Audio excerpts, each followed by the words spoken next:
Hey now, welcome to the Dirty Side of the Track, America's leading Formula One podcast. I'm Brian, that's Rob. It's the silly season, it's the summer break.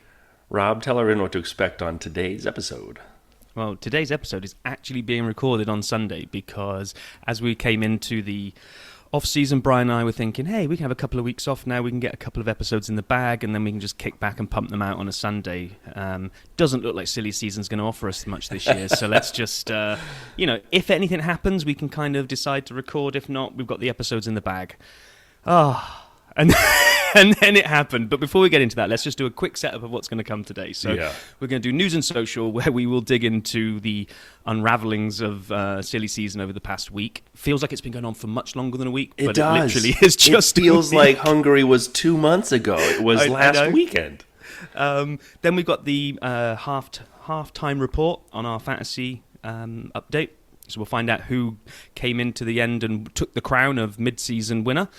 We then have a hookup with another Formula One podcast, The Fifth Wheel. So we spent a bit of time this week catching up with them. And then we've got a teaser for what's coming next week, which you're not going to want to miss either. So let's jump on into silly season. Yeah, I mean, it is nuts. Like, it has been absolutely crazy. So I thought, I'm sitting over here, by the way, just for the record, I have been wrong at just about every turn of the situation. This sound is that's my ringtone now. I can't get anything right. I thought walking in to this year, all right, we have very few people that we really should anticipate moving. We're going to talk about tracks. We're going to spend a lot of time. What's the calendar for 2023? That'll be this year's silly season. Wrong. And so then, obviously, as we talked about last week, we had Seb. And that was the first domino. Rob, kind of fill in some of the next couple dominoes for everyone, because it's just amazing what happened, especially right after the Hungarian race finished. Well, I think last week we'd covered Vettel retiring, because that had been the news and social roundup, right? At that point, we'd still got Domino 1, we got open Aston seat. At which point, you are massively confident that it's not going to be Alonso that goes there. No, I was sure it wasn't Hulkenberg. I was sure it wasn't Hulkenberg. I'm pretty sure you didn't see him going there either. Oh, no, of course it was a step not. Backwards. No, I definitely did not think it would be Fernando going there. I was once again. I won't play it every time, I promise. No, but don't, because we'll like use an hour of that sound effect, the rate at which you were wrong this week. Oh, God. But okay, no, it wasn't that bad. Because let's no, be fair, it is. It caught everybody by surprise, right? So Alonso then pitches up and is taking the Aston seat. He basically announces it and then doesn't tell Alpine and then heads off on vacation basically and doesn't talk to anybody ever again. Doesn't answer his phone, it sounds like, right? He's out on vacation, not answering, just sending Instagram pictures occasionally when things get even more heated. That was wild. So, everyone talks about teams and the way they're treating their drivers, and we'll get to that shortly in one of the later dominoes. But the fact that Fernando basically signed the deal with Aston Martin, didn't tell Alpine, announced it, and then turned off his phone, oh boy, that is boss move right there. So then Alpine is sitting there thinking domino number 3, right, is all right, well, we lost Fernando. But we've had this long dalliance with Oscar Piastri, the Australian driver, the young guy who's got incredible talent and upside, and he's been our test and reserve driver. And yes, he was linked with rumors to Williams. We'll talk about that in a minute. But so they basically announced it. They said the tweet from Alpine, the 2023 driver lineup confirmed. Esteban Ocon, Oscar Piastri. After 4 years as part of the Renault and Alpine family, reserve driver Oscar Piastri is promoted to a race seat alongside Esteban Ocon starting from 2023. Okay. And then at this point, we all wake up to see that, and you're like, well, okay, last domino's fallen. It's fallen a little bit short of the next domino because that's a complete circle now. All the open seats are done and dusted. And one tweet that did age well, because not all tweets age well, but I think it was Matty over at WTF1 had put one out that said, so Alpine announce Piastri while Australia's still in bed. Right. Not just Piastri, but also his manager, Mark Webber. And so everyone remembers Mark Webber, former Formula One driver. I didn't know Mark Webber was a manager. I didn't know he managed Oscar until all this happened. And then Domino 3 turns into just chaos with one of the best tweets. And it just, I love the way he did it. because it's just he just lit the world on fire and walked away. I understand. So Oscar tweets, I understand that without my agreement, Alpine F1 have put out a press release late this afternoon that I'm driving for them next year. This is wrong, and I have not signed a contract with Alpine for 2023. I will not be driving for Alpine next year. Period. Full stop. End of tweet. Oh my God, the world exploded. Drop mic, walk off. I mean, as though all of these hadn't been chaotic enough. This domino, I don't know, fourth, I don't know what we're doing anymore, but it literally is the kid standing in front of the house on fire, smiling. That's Oscar. He did this, and I will not be driving for Alpine next year, period. Woo! And I'm just thinking, he wakes up. I have this vision of him kind of rolling over and kind of checking the time and looking at his phone and seeing, like, you have 50 million unread messages, and it's like all these congratulations of joining Alpine, and he's like, what? And then, like, talking to Webber, and like, which I assume he did. I doubt this is a kind of a woke up, saw that, decided to tweet, I'm not joining them. There must have been like a huge amount of activity on his side, and then you're thinking, well, in order to have basically flipped the bird that much to Alpine, he's got to have a drive lined up. He just has to. And this is where we were, and so for anyone who listens to the Fifth Wheel collab, we're on their podcast as well, and we made some predictions, and I was once again, for the 9th time this week, wrong. I thought, well, as you said, Rob, he must have something lined up. And everyone's saying, oh, could it be McLaren? Could it be McLaren? But they just let Danny Rick, Domino 5, go out last week or 2 weeks ago and say, oh, I'm driving for McLaren next year. I'm in. I'm not going anywhere. I'm getting better every race, after other people have been linked to the seat. And McLaren let that go. And so I'm thinking, well, it's not McLaren. They're not going to do Danny Rick that dirty. And so, as I said, their second Williams seat, Latifi's seat, he's out of contract after this year, and most people assume he'll be replaced. And there had been some Mark Webber Williams dalliances before. I thought, all right, Oscar's going to Williams. It's the most obvious. The open seat makes sense. Wrong. It appears we're wrong, because then more news came out that apparently on Sunday, McLaren told Danny Rick, and this was Nate Saunders reporting this on ESPN, that they were going in a different direction for next year and working on buying him out and looking to change the seat. What? Yeah, it's just, I mean, then there was a huge outpouring of support for Danny Rick, which I get. The thing is that a lot of the outpouring is, oh, but you've got to remember that he's had like the only victory for McLaren in like a gazillion years. And while all of this is true, and while a lot of the outpourings of support for Danny are true, that win was a while ago, and he hasn't done that much apart from that. And his stock isn't on the rise, it seems.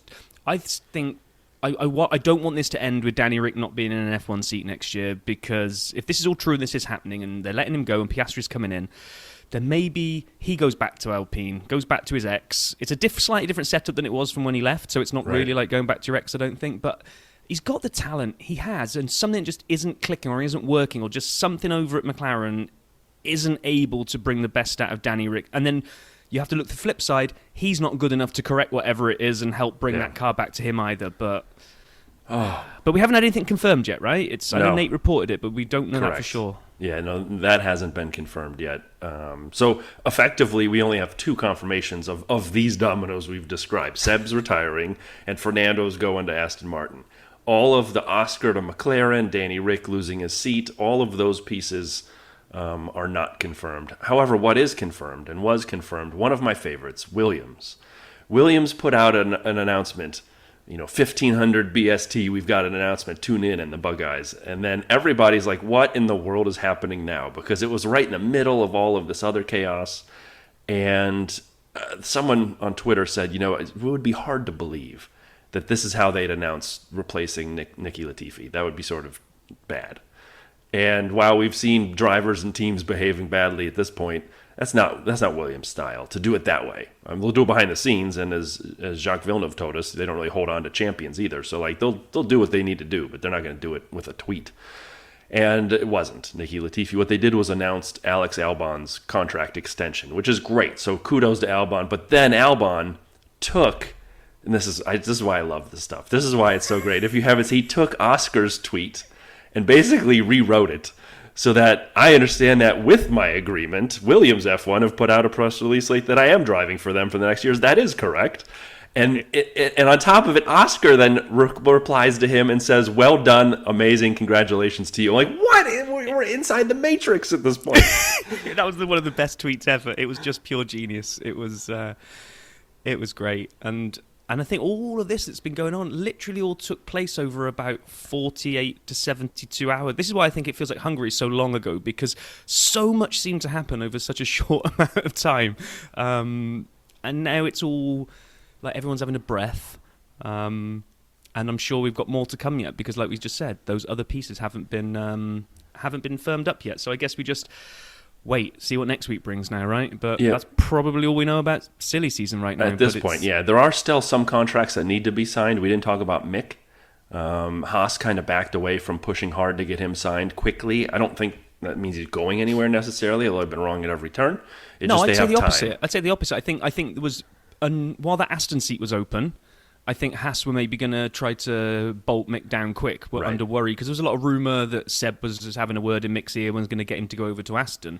I think with the Aston seat out of the way now, I think it puts the ball back in Haas's court, where they've got the upper hand in the negotiation. Yeah. So I don't think they're going to drop Mick. But what do we know? I mean, apparently they don't need to rush to secure him now. Correct. But apparently contracts don't mean anything if you're willing to buy someone out. True. Because Danny Rick had a contract for next year. So Yuki is still, I believe, unsigned for next year. Nicky Latifi, Zhou Guanyu, and Mick are the four that don't have a contract for next year at this point. So those seats still aren't firmed up, but I don't know if we'll see any movement. But who knows what I know, because I know nothing. Anyway, so we have, moving on from silly season, there were a few other notes I wanted to highlight in the first half of the year. And one of them is around the most overtakes. But in order to do this, we need some stats music. And last week we had 2 submissions. Thank you to both of the folks who did those. Those are great.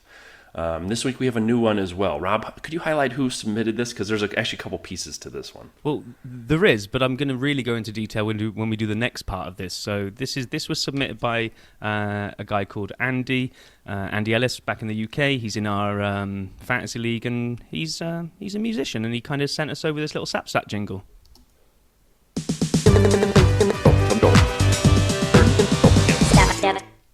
Love it. Thank you, Andy. So, Rob, here's a quiz for you with the Sapstat. The 6 most positions gained, so overtakes, throughout the first half of the season, not surprisingly, are shared amongst 3 teams. So 3 teams own all 6 of the most overtake positions. I would like you to try to guess who the 3 teams are. Not the drivers. Just tell me the teams who have the most overtakes in the first half. And just thinking, again, I'm going to even help you a little. No, don't help me. Don't help me. I got an idea, and then you can help me if I really get wide of the mark. I'm going to go with Haas, Alpine, and Red Bull. Red Bull? Only because we had a couple of those races where they started from the back of the grid and had to make their way all the way to the front, so I wasn't quite sure how much weighting that would have. Alpine, and Red Bull, those are all wrong. Oh, man. So now that you've knocked out 30% of the grid, do you want to give it a shot again? Now you got 3 out of 7. You got Jeez. Because the Haas boys were always qualifying pretty poorly and then making moves back forward again. And then, okay. I mean, I'll give you a hint. Who has the least points this season? The team that's always at the back. They're going to have the most opportunities for overtakes. So yeah, but it's if you can say it's like Williams, Aston. Williams and Aston Martin, those are 2 of them. They don't overtake anybody. They just rock around at the back. That's ridiculous. For all I know, they're overtaking each other. But anyway, so this is the worst stat you've ever come up with. No, wait, here comes the good part. Here comes the good part. Can you name the 3rd team? It was surprising, the 3rd team to me. I don't know. Mercedes. Yes, Mercedes-Benz. So while you were completely guessing and wrong about everything, you're still going to get I don't deserve that. No, you don't. But I thought that's fascinating. So the most, through the halfway point, Lance Stroll, 47 overtakes. Most positions gained, I should say. Seb, 35. Alex Albon, 35. And then George with 32 and Lewis with 29. And then Latifi closes out the top 6 with 27. So 3 teams make up the most positions gained throughout the year. Interestingly, Mercedes is one of them. So I thought that was kind of cool. And then one last stat. In next week's season review, you'll hear us talk about Max a little bit and some of the Max stats about what an amazing year he's having. And with all the chaos of silly season and the better following and the Ferrari implosions, I don't know if we've given Max enough credit. But so far, this season, we are seeing an historic win percentage by Max. In the history of Formula One, the highest season win percentage, Alberto Ascari, 1952 for Ferrari. Ascari had a 75% win percentage. And then there's a handful of other ones you might expect after that. Schumacher and his great run in 2004, he had a 72.2% wins in a year. The great Jim Clark, who we've done a Veil's Tales about, 1963 for Lotus, 70%. Seb in his fourth championship winning season in 13. For Red Bull, he had 68.4% wins on the year. Fangio, who we also did, Juan Manuel Fangio, we also did Veil's Tales about 1954. He had a 66.7, so 2/3. Lewis Hamilton in 2020, 64.7. But then here's where it gets really interesting, is Verstappen is next. This year, Max Verstappen, we know he's good, and we know he's won a lot.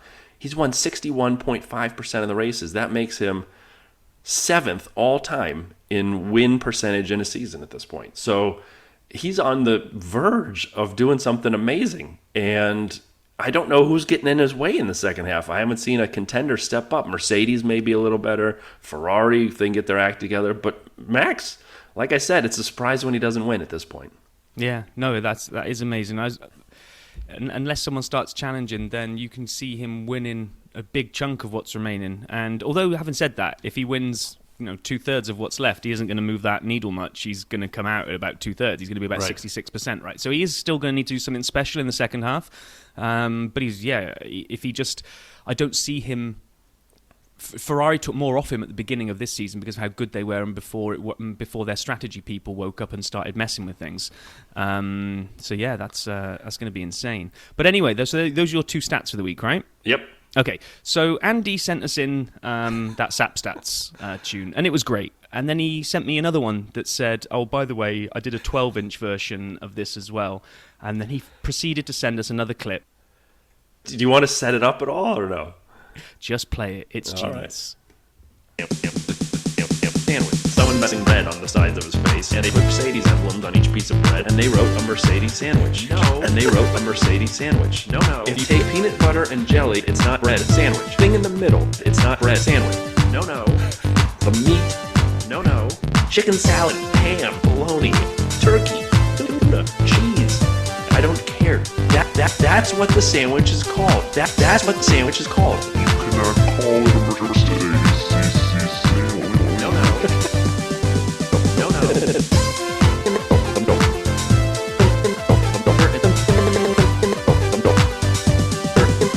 Whatever.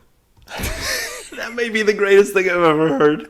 I love it. It's absolutely amazing. So I don't even know how we can actually maybe put that into the charts, see where it gets on the Billboard, but thank you, Andy. That was absolutely amazing. I mean, I want to make a video out of it now. I want you to come up with a dance that goes with it, and we throw it on TikTok. 100%.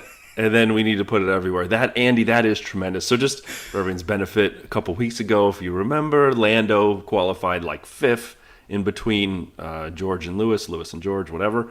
And McLaren put out a tweet that said, and they showed Lando with bread on his face, and they put Mercedes emblems on it, and they said Mercedes sandwich. And I got a little frustrated that they don't understand how sandwiches work.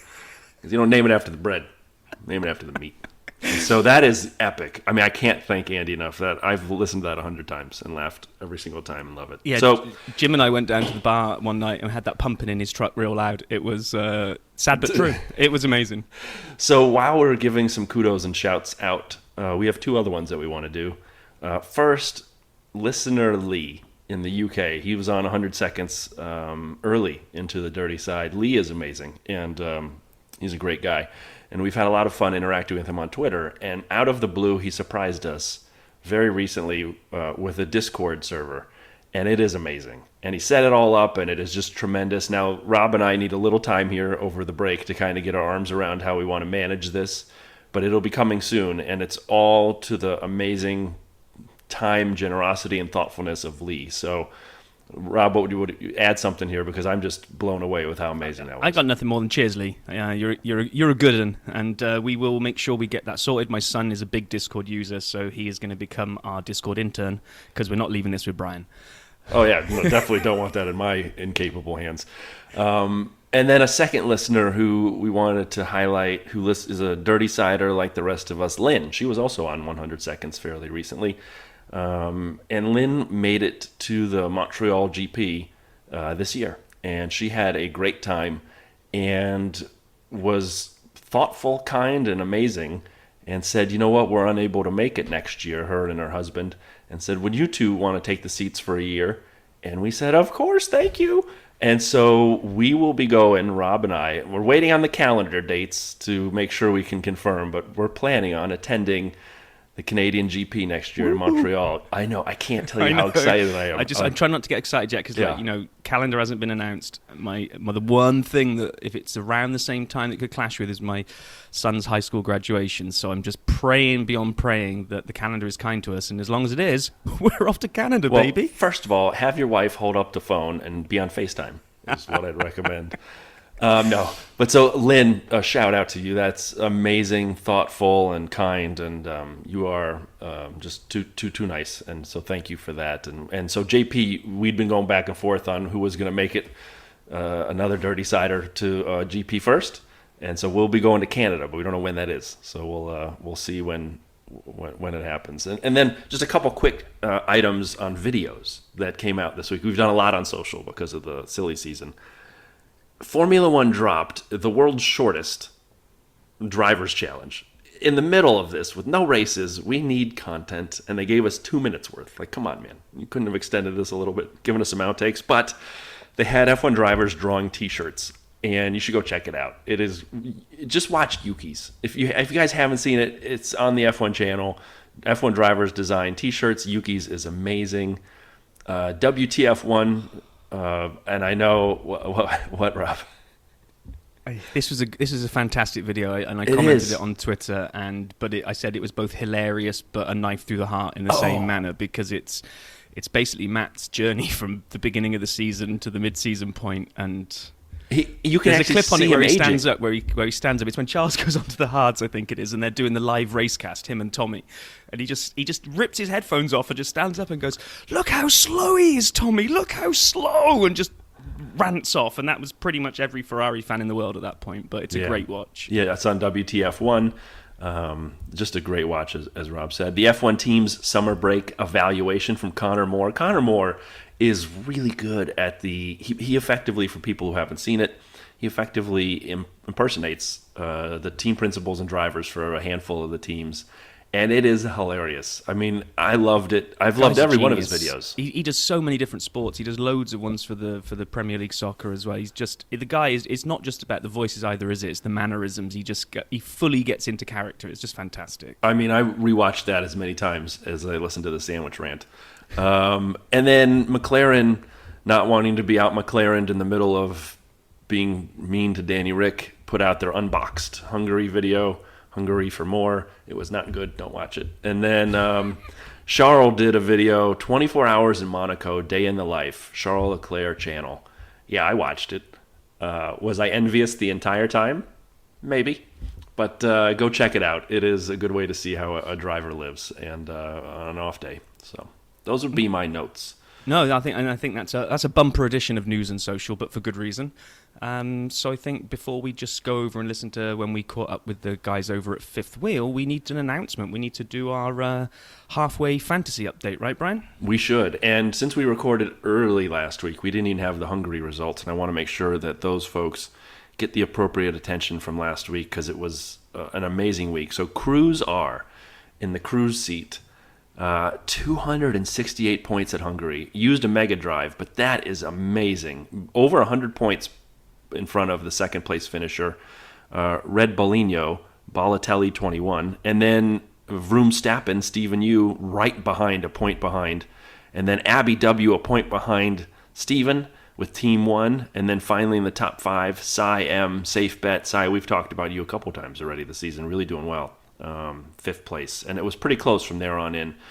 But for the season, let's see where everybody finished We should start this off. We'll Maybe start not off. everybody. Maybe let's do a top 10 countdown. Yes, that's what I meant. Thank you. And I'll start. Number 10. I haven't got it up in front of me, so you're going to have to do all 10. You don't have it? I don't have it, no. Alrighty then. This is your baby. You can do the top 10. So Renato with Flying Hakkinen in 10th. Amazing job, Renato, having been on the 100 Seconds. Vance J, Team 1, in 9th. Abby W, who we just talked about, in 8th with Team 1. Carrie H, Team 1, in 7th. Edward Jason S with Gunnar Stroud. We've mentioned Edward's team a bunch in 6th. I just mentioned Red Bolino, Balotelli 21 in 5th. Tomas H with, I can't do this, man. I've tried before, I'm sorry. Nazrak Nedamnik in 4th. Roman M, Rampuri F1 team in 3rd. And then in 2nd, it is Clown, who's gotten everything wrong all week, Brian S, Team Sap. And then in 1st, Andrew T, Alpha Taily.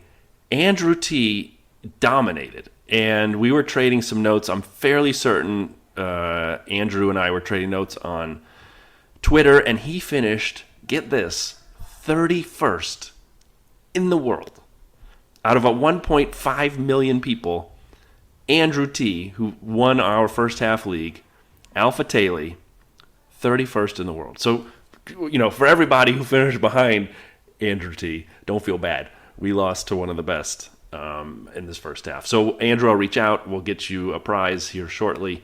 And everyone keep playing hard because there's a points for and a prize for the overall championship. And we will probably send Andrew a note and say, hey, if you win the overall, you'll be the winner, but the prize will go to the next person so that we can spread the love a little bit.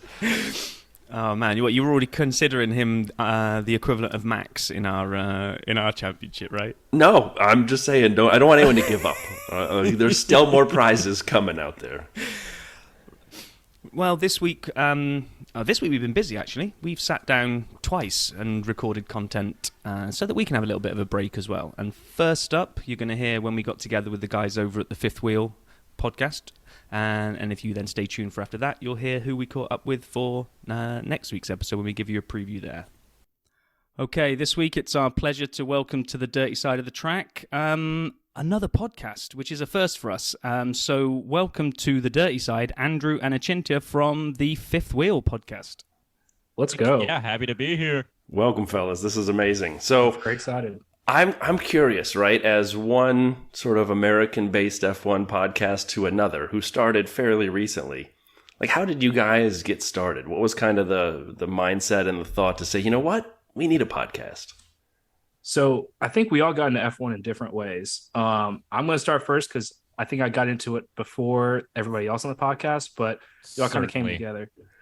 Yeah, so I started watching Drive to Survive Season 1, and we all are huge fans of Top Gear. I think half our show is just like an homage to Top Gear. Yeah, yes. I mean, like even our intro is like that's just Top Gear is what it is. But yeah, we got into it. I started watching. I was like, I remember Daniel Ricciardo was on Grand Tour. I remember he had the fastest lap. Like, what's going on with him?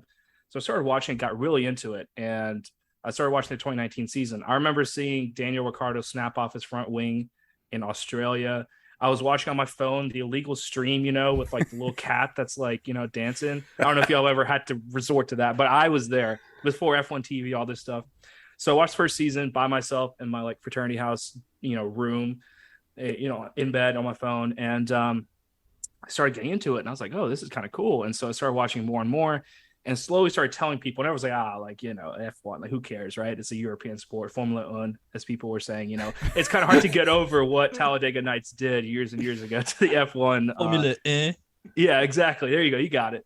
So around season 2, Drive to Survive, I started convincing more and more people to watch. And we all, at this point, we all knew each other as engineers, but I don't think we had like a super close friend group. We didn't have a group chat or anything. And we all just happened to kind of come together our senior year, and we all sat in what we call the bullpen. And so we just kind of took over this area in our engineering school, and we all just sat together. And one day I remember looking, I was like, guys, y'all like F1? And Jay Wright, of all people, who's our Gasly fan, the guy probably with the worst takes. No offense, Jay. Actually, full offense. I don't care if he's listening. That's in his bio on your website too, by the way. Yeah, it is actually. I wrote those bios. So he was like, "Yeah, I watched Drive to Survive," and I think he'd watched part of the season, and so we got into it. And this was a 2021 season, and we really got into it from there. So Andrew, if you want to take it over from there, I mean, talk about the brunches, talk about it all. Oh, all right. Yeah, you got to lead into that. There's only one reason that I watched the 2021 F1 season, and that's because Ace was our friend who we did engineering school with, and he was like, "Hey guys, I am going to cook this absolutely massive spread of food. All you have to do is just make it to my house by 9 a.m. on a Sunday." That's like, without the draw of this spread of insane amount of delicious food, because Ace is a fantastic cook as well. Oh, right back at you, man. I never would have, never would have gotten to F1. And then we get the first race of the season. We get the amazing 2021. We get the Max versus Hamilton just going at it, track limits, controversy. They're getting heated at each other. Amazing race. Like, how can you watch that race and not say, I want to watch every single race from now on out? Yeah. And that's exactly what we did. I haven't missed a race since then. I don't think much of the crew has missed a race. We watched most of the rest of them together. I think the next week I was like, sign me up. I'll cook for everybody this week. Yeah. Which, by the way, that was like, I think the big thing that brought us together was the cooking, because both of us are really into it. Like, if you look at our text messages, outside of our group chat, it's just me and Andrew. It's just constantly sending each other pictures of pizzas and just like stuff like, what do you think of this? Because 95% pizza. It really is. It really is. So it was kind of fun because we'd go over, people come over to my house, I'd make some brunch, we'd go over to his house and he'd make some like really good Louisiana food. Nice. So yeah, it's just back and forth, and like the cooking thing really got into it, and it just became an event. More and more people started coming through. And I think, dude, if you remember, was it the race where Hamilton went straight through at Baku? I remember we had like 12 people at my house and we were cheering. And half the guys had never heard of Lewis Hamilton. They're like, oh shit, the guy went straight. That's hilarious. Break magic, baby, right through the end there. There you go. So at what point then, as you guys are all coming together, love of food, watching F1, when does the podcast seed start taking root? Yeah. Also, first, I want to mention I did just curse, so I get to inaugurate the thing. Let's go. I caught it after I said it. I was like, oh, well. Well, we'll bleep it out. That's fine. For the dirty side. We're the cleanest dirty side around. I like it. But yeah, go ahead, Andrew. Oh, I'm not even sure where we are, Ace. Give me back. Okay, I'm just concerned about not cussing now. Okay. It's all good. I'll bail you out. So obviously, since we're watching in 2021, this is our senior year. So we graduated and we all had lives and stuff. Like, we took jobs and we ended up going all over the country. I was traveling for my job, and Doug and Jay actually moved in together in Memphis, Tennessee. So that's not too far away from where you went to school, University of Mississippi and Oxford. And dude, Andrew, you went all the way out to Virginia. So yeah, I was out in the hills. He got out and about to explore. And we all kind of we obviously were still texting every day. Like, we'd really gotten close at this point. We'd survived the pandemic together. We'd done engineering school, even worse. So we had reason to stay together. And F1 was an easy thing to keep in contact with. And I remember texting people during the Abu Dhabi race, and we're like, oh, wow, like, this is crazy. Right. And, the other thing too is that we had this like really close friend group, and we'd heard stories of like we were one of the closest like sort of groups of mechanical engineers that went through our program that we did. So we knew that we had like a really close friend group, something special going on here. And after the first race of this past season, or this season, I should say, so was that Bahrain, I believe. Yeah, after that race, I was like, guys, like, our group chat's pretty funny. Like, what if we turn this into a podcast? And I was on a business trip when I was setting all this up. I'm trying to figure out Anchor. I was calling my friends like, hey, has anyone started a podcast? How do you do this? I was in a parking lot of a restaurant calling up a guy named Michael Luker. I don't know if Michael's listening. I'll kick it to him at someday if he is. But he started like 3 or 4 podcasts. He was telling me how to do it. And I was taking notes in my notes app. And then we got together that Monday after the second race of the season. Andrew, take it away from there. Yeah, Ace just said, you want to do a podcast? Let's do it. And all of us were like, that sounds like a good bit of fun, we'll try it out. And we did the first one, and we were just saying, we do this every week anyway. Just like y'all, I listened to y'all's first episode and just hearing, it's like, hey, we already do this, might as well just record it. Right. Like, yeah. Maybe we'll have a little bit of structure. Yeah, and now we have enough listeners that like, so many people text me, and I get to make business cards and merch. That's a heck of a lot of fun. Yeah. But also, I get to hang out with my friends every week. Yeah. I would still do it if we had 0 listeners. Andrew, we're kind of the same or way. a million. Exactly. Rob and I have always said if we had 10 or 20 listeners, we would still do this because we actually work together. And we used to just start every meeting on Mondays talking about F1. I'm like, why aren't we just doing this on a podcast? Now, the difference for us that our listeners may not know is I don't know how to make anything in the kitchen outside of the microwave. And so it's not a food text, but for us it is beverages. And I know we've brought you guys into the beveraged podcast approach. Yes, sir. Absolutely. And Let's so go I appreciate cheers. that. Yeah, let's get a cheers going. There we go. Cheers, guys. Yeah. I Oh, can yeah. see mine with my virtual background, but there is a beer there, I promise. And Yeah, I I'm mean, we've had high some- class over here, high class. We've had, we tried to get the pods out as soon as we can after the race on Sunday, because obviously it's time sensitive and we've got the day jobs as the week kicks in. But we've had some late nighters on a Monday night when we were scrambling, and let's just put it this way: some 11 p.m. recordings. If you listen back to them, I think we might be a little sauced up at that point because. Beautiful. There were a few nights where I'm the Twitter intern for us, and there were a few nights where I was supposed to tweet out the episode, and I fell asleep at the desk, and then I had to do it the next day.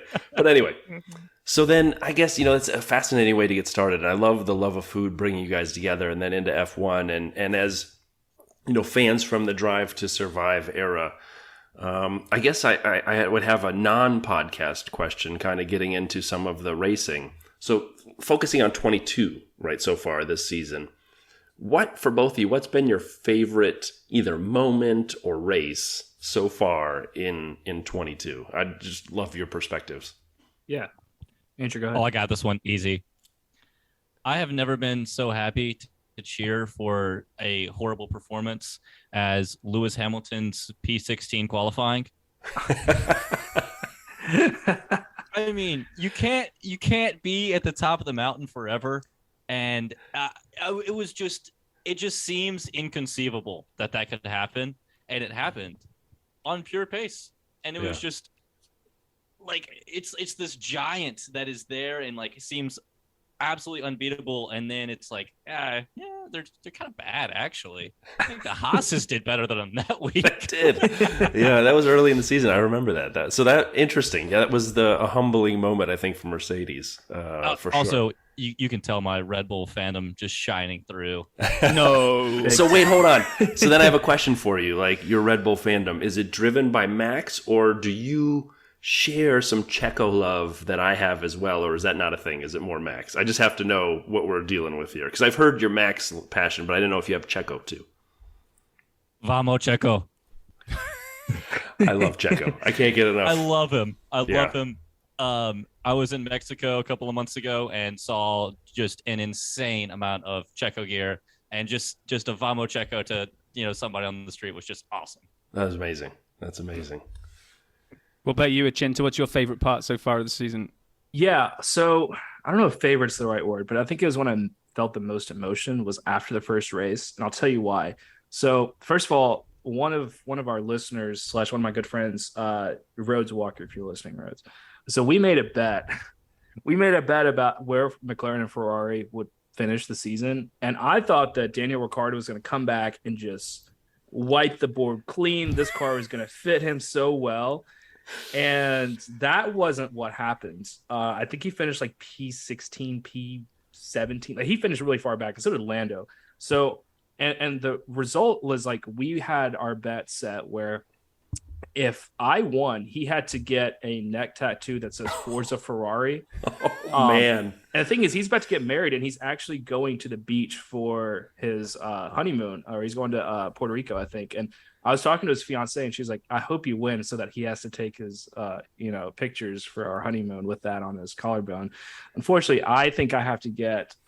Sorry, no, I have it backwards. I think mine was Forza Ferrari. His was something about Lando. I think it was like "I Heart Lando" on the collar. And I mean, I think Andrew, Rhodes, he's a guy that would not get an actual tattoo, so he made it like non-permanent. So on the one hand, I was pretty sad about that, but on the other hand, I actually do like Ferrari. Like that's my team. My driver is Daniel Ricciardo, and I was waiting for Daniel to get signed up to Ferrari, and that obviously didn't happen. They took Sainz instead. But we always tell Ace that like he has disappointment in his McLaren fandom, so then he cheers for Ferrari, and if like Ferrari's doing bad, I don't know, maybe it's an Alpine week for him. Oh no. Yeah, no. He always finds a silver lining. I try and find something, and if not, I'll just rant. So it's one or the other. But I thought, I might be witnessing history. Like Ferrari's going to win a championship. Charles Leclerc is going to win it. This is huge. So I was riding that high. I think I posted on my story, I'm choosing happiness. That's what I said. Little did I know. So it's only gone downhill from there. But that was one of my favorite moments, I think, is watching that race. Also, that's, when we started talking about podcasts. So, I think what was it happiness or hope in general that was a dunce of the week? Was like a couple weeks ago. Yeah, that was my dunce of the week. The emotions known as happiness and hope, because I have neither of them right now. Yeah, not a single Ferrari fan does at this point. And you're right. I loved the second week of the year in Saudi Arabia. The Max and Charles back and forth at the front was unbelievably good. And I know you both kind of referenced it. Yeah, so good. Like, it was different than the year prior, I think partially because of the way the cars can follow, but also because it's a different set of drivers. And there was earlier in the year, and I actually feel like Max has matured a lot since becoming the world champion personally. Absolutely, and yeah. I mean, it's fun to watch him dominate. Coming from 10th to lead by 10 seconds this last week was epic. And I don't think it gets enough credit because of Ferrari's mess-ups with strategy kind of taking away from what he did, which was tremendous. So anyway, I thought that second race of the season set off an amazing 22-2. So I love the fact that both of you guys kind of referenced that. Absolutely. Also, Absolutely. A development year, like it's an engineering race. That's amazing. That like I'm cheering for a driver, I'm cheering for a team, I'm cheering for their strategy. I'm also cheering for the guy who designs the little winglet that comes out the back near the brake duct. Like, you go, my man. It's funny you mentioned that piece, because I was going to kind of ask is we spent a lot of time building up to the new regs before a race had started, and we kind of had all our hopes pinned. I mean, we weren't going to get tattoos on our body if it didn't happen, but we had all these hopes pinned on the new regs giving us closer racing, and we've got our view. We kind of think it has. What do you guys think? Are we just seeing things through a different lens and forcing ourselves to believe things are better, or would you agree that kind of these cars are just giving us so much closer racing? Yeah, they're way better. There's just no doubt. They're better overall. I can't even say like anything. Okay, I can say the tires not warming up or just being horrible. It does add some excitement to the race, but I can't. I don't know if I can cheer as much for a driver just hating a car and like the setup being just horrible and that being the reason that they have a poor performance. But yeah, the development race is awesome. They're doing a great job, all of these engineers, to develop during the season. And we see better racing. We saw 5 cars wide, all battling for one place. Yeah. That's amazing. And it was like 7th place too. It wasn't like it was, it's just like a random position. I think it is overall, like, I think we've got a lot closer racing, and that's fantastic. But I do wish that it wasn't just Ferrari, Mercedes, or Ferrari and Red Bull really pushing for wins right now. Obviously, Mercedes, I think they'll be coming back in the second half of the season. They're going to be up there. But really, that just takes us back to what 2017, 2018 F1 was like, which was good, after 2020, where Mercedes just ran away with it. And last year, where it was just between really Mercedes and Red Bull. Yeah, I mean, if we can see kind of, I agree. Like we were coming into this season with this like utopia that it's all going to be like 7 or 8 teams all challenging for wins, and the new regs is going to be a real equalizer. But as always happens, a couple of teams always get the regs right, and some teams get it wrong. I don't think any of us ever thought that Mercedes would be one of the ones getting it wrong and falling so far behind. So in a way, yeah, we've only got 2 challenging, but at least it's someone. At least it's, well, I was going to say at least it's Ferrari, but I can't go back to that pain of where they are right now. But but at least it's different teams, right? And I think other teams are starting to close the gap. And I'm just so happy this year we haven't heard the commentary team having to say, well, we're in a phase of the race now where they're having to back off and save their tyres before they go on the next attack phase. They just seem to be able to stay behind them for as long as they're able to stay behind them before they either pit or make the overtake. I mean, it's just, I'm loving it. The challenge for me is I can get a little greedy. And so when we take our notes during the race, whenever I reach a point where everybody is outside DRS, so the intervals are all above a second, and you get 2 or 3 laps of that, I inevitably write into the notes, we hit a lull. And Rob gets so pissed at me. He's like, we didn't hit a lull. The racing is so much better this year than in years prior. And to me, that's when I'm like, like maybe I should send a tweet out. And so we've had few of those this year, fortunately. But yeah, like you said, I think the development has really been positive for F1 so far this year. Yeah. And I would also say the new tires, they just don't know how they perform. And we saw that last week with Ferrari. Jesus, hard tires. Hard tires like a big brick. It's a big brick. Someone said it was like concrete wheels they were rolling on, is how much grip they were getting off of them. I think that's what they were saying in the paddock anyways. But like, yeah, I think also too, I actually think next year is going to be even more interesting because now that we've had 1 year of these regs and people know what does and doesn't work, and we've got development all over the place, like I think it'll be even closer next year. So I'm really excited for that too. Right now, I think we're getting a lot of safety cars from from people having engines blow up or whatever. And so that's contributed a lot to the not red flags, but on the safety cars, which has kind of brought the cars back closer together whenever those lulls do happen.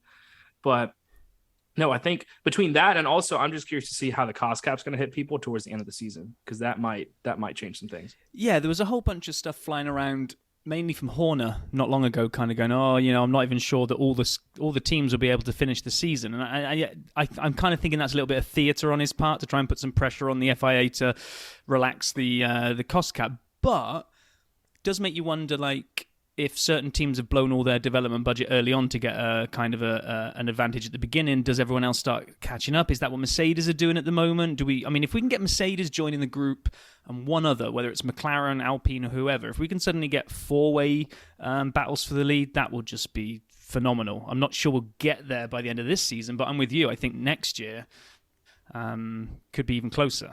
Yeah, absolutely. But here's the big question, because we've got to hit it. Yeah. So we've done half the season essentially. We're going into the summer break. We'll come to silly season in a minute, but predictions for going forward. My favorite team, Ferrari. Can they manage their own way out? Manage their own way out of their own, get out of their own way, and actually not make stupid decisions for the rest of the season, or are they just doomed? They're doomed. Yeah, I think that's all I have to say. They're doomed. And they'll just keep going further and further into a spiral of horribleness. They will eventually dissolve because of financial ruin, because all their sponsors will pull out because of Ace's boycott. Thank God. And they'll be the way of Williams in 2 to 3 years' time. Jesus. Wow, that's drastic. Would you call it a sort of Fusilli spiral kind of situation going on there with their? Oh yeah, it's all the way down at the bottom. Yeah, I'm interesting. So, would you agree, Cintia? Okay. How much time have you got? I think that they are. I don't even know if they're going to hold on to second at this point. And agreed. And I said this in our podcast this past episode, and I said this before too. Like, I was in the Twitter Spaces with some Ferrari fans who weren't very happy with me, tried to kick me out. It was kind of funny, honestly. I think there's a recording of it somewhere. But here's the bottom line, okay? They don't agree that there's a problem. But Noto's come out twice or 3 times the past 3 days and said, I don't think there's anything wrong with the team. I don't think there's anything wrong with the pit wall. And if that's your perspective, that there's nothing wrong with how your team's being run, you are doomed to fail. You're not even accepting the problem. Which is the core. It's like the meme of the dog sitting in the bar that's on fire with a pint, and he's like, everything's fine. No, exactly. If they don't make changes, in all seriousness, if they don't make changes over the summer break, isn't that more damning on Mattia? Doesn't he have to go at the end of the year at that point? I mean, you can't give away points repeatedly because of your strategy decisions. That's what they've done. And it blows. I got so angry. So we joked about this already once, but we try to work clean. A couple of weeks ago after the French Grand Prix, when they had their mistakes there, I got so livid on Twitter. I'm tweeting out F-bombs left and right. I couldn't hold it in. What were they doing? And then they came and they reran some of the same problems again last week at Hungary. What? I don't understand a thing. And in any other sport, you have to make changes.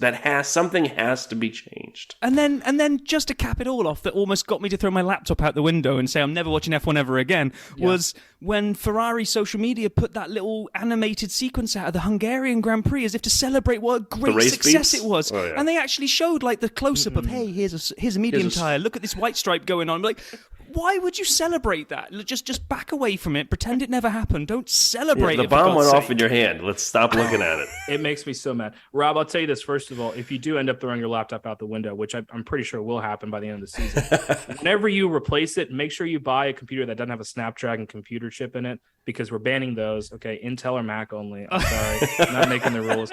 Second of all, if you are listening and you want someone to blame, I got some names for you. Of course, Mattia Binotto. Let's not forget the chief strategist's name, Inaki Ryuta. I am making sure people know his name. So when you're cursing, you got a name to curse, Inaki Ryuta.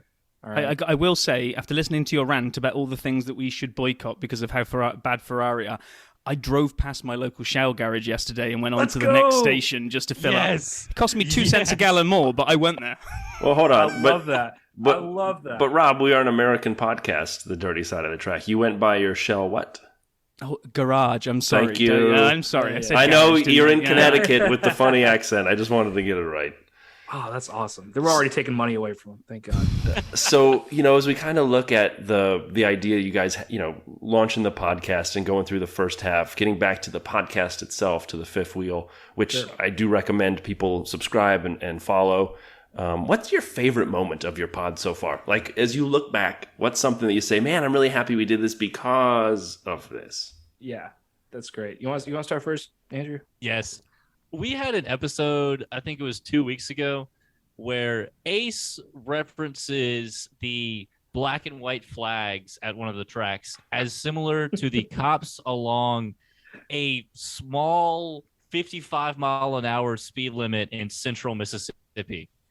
How many of our listeners did that actually resonate with? Hey, that's just Trace Parkway. Few. And then one of our other members of our podcast decides to reference an even more niche road in North Mississippi. Yeah, we just kept going there. I referenced someone's dad in Tigerland, which is a bar district in Baton Rouge, Louisiana. Like, we were all over the place with. Like, if you were listening from the UK, you would just have no clue what was going on. So and you were getting going deeper. You were getting your revenge for us having to listen to, if you're a Sky Glass customer, press your red button now. You were just... What is that? I still don't know what that is. I think they make it up. I do think they too. make it up. I don't think it's real. Well, I don't know the difference between Sky Q and Sky Glass. And when they say it, I go, well, you do, Rob? Don't tell us. We don't really care. No, it's I can tell you. It's like Celsius. Like, who cares? Like, yeah, what it's is a fake thing. It's meters. Meters of what? It's feet. Come on now. Exactly. Which also, to give you some perspective, so what Andrew was mentioning, that road that Jay was talking about, that was the second guy he mentioned after my reference. It connects Oxford and Holly Springs, Mississippi. Oxford, Mississippi has a population of less than 20,000. Holly Springs has a population of like 2,000. So Very small. no demographic is going to actually get that, except for like the 4 people from Oxford that are listening. So Exactly. we sometimes touch on the really niche there. To answer your question, my favorite thing. So there's 2. One is an accidental segment that we started creating every week, and I have to go back and see what exact track we started it with. But whenever we get towards the end, like obviously we do our predictions, we do dunce of the week, that kind of stuff. And I posted a picture of the track, and I was like, guys, what do you think about this track? And Jay, inevitably it was Jay, was trying to describe what it looked like. The problem is that this is a podcast, not video. So he was just saying, oh, it goes like 90 degrees this way, and there's a straight this way, and then a turn that way. And we're like, I don't know what you're saying, and I'm looking at the picture. This was the Baku track. Yeah. Track. I think we settled on it was a butcher's knife with a fishnet attachment. That's what it was. I listened to your what was Hungarian anvil with I can't remember what it was, but yeah, no, I've heard that sideways segment. Anvil. Sideways anvil with something. I can't remember what you guys said was connected to the anvil, but. So it gets really creative. It makes fun TikToks for sure.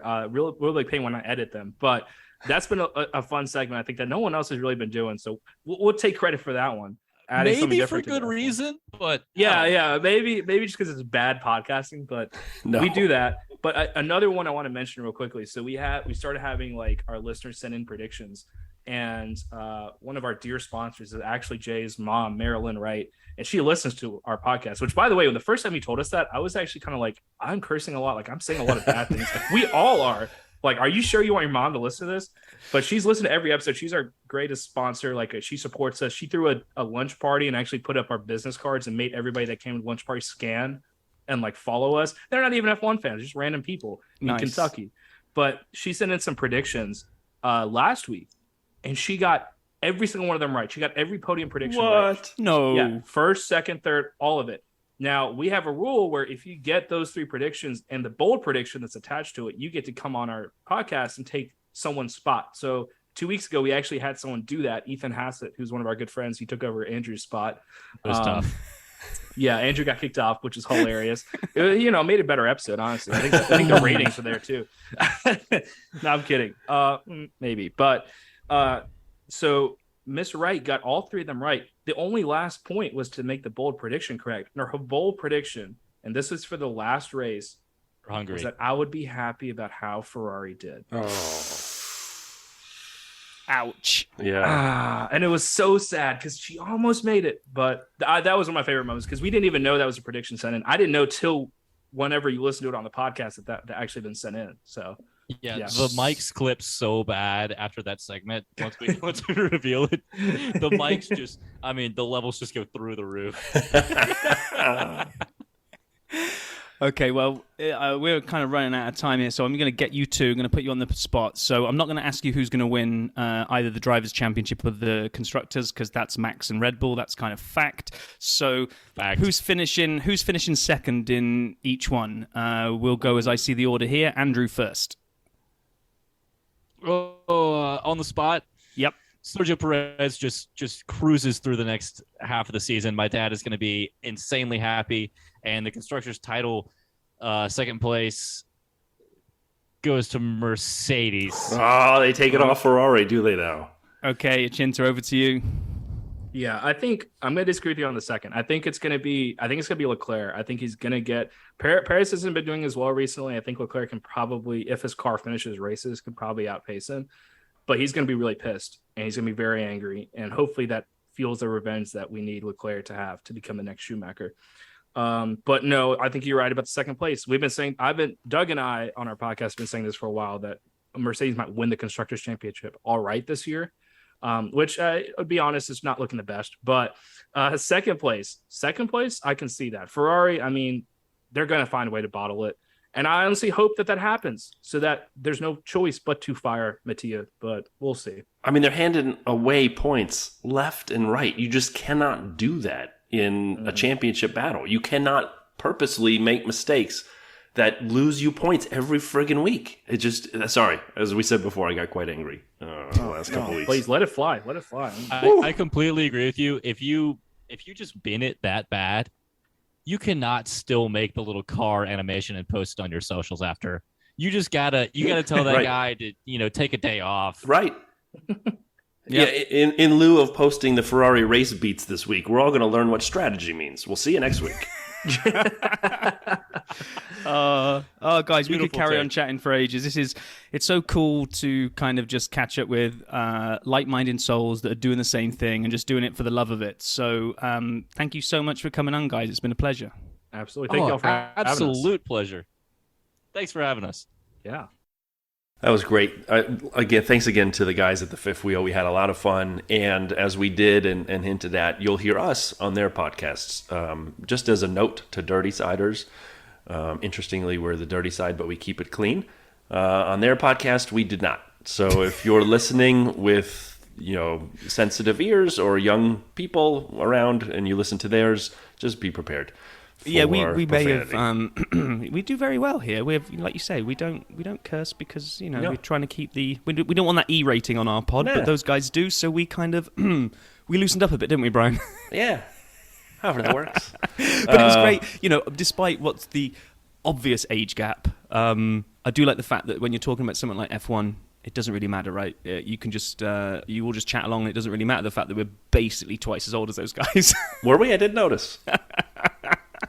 Yeah, it was a good time, and I love. I mean, that's what's awesome is just hearing when people get involved and how much fun they have with it, and that's what we really celebrate here is just the love of F1. We're all fans of F1, and here we're all dirty siders. So, let's talk about what we have coming next week. Well, it yeah. is So amazing. on next week's. I was talking to Jim when we went out for my neighbour when we went out for a beer this week. He was like, "Do you know what you guys have? It's been amazing that you've had Pit Lane Paul doing your reviews every week." He said, "But you probably need to, for any new listeners that are coming in, just kind of actually remind people who he is, because you kind of hand over and we hear this report, and if you're new and you've not really listened right from the beginning, you don't know who this random guy is that you're handing over to, other than the fact that he's called Paul."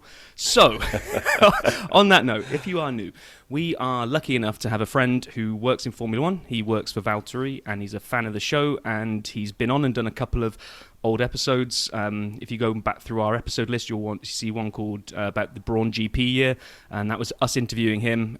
Please go listen to it if you haven't. Great one. But he's been fantastic to us. He's phoned in a review every week without fail, giving us kind of a view from life in the pit lane. But now that he's home as well and he's on a break, we asked him, hey, do you want to catch up and do just a season so far? Not an interview, just basically the three of us just getting together and pulling apart what we've seen over the season so far. And it was a great conversation. So I love doing that. So that's what will be coming next week. It is a lot of fun. We look forward to releasing that conversation. And I just, as we kind of close this episode, I hope everyone's having a great F1 summer or winter break, depending on your hemisphere. I know for us here in the States and for me in Chicago, we're about 10 days out from school starting again, so we're kind of getting a lot of last-minute stuff done and ready for that. And the world of summer is kind of coming to a close in the Northern Hemisphere. But I just want to say thanks to everyone for listening. We always enjoy having you around, and we look forward to catching up again next week. Be well, everybody.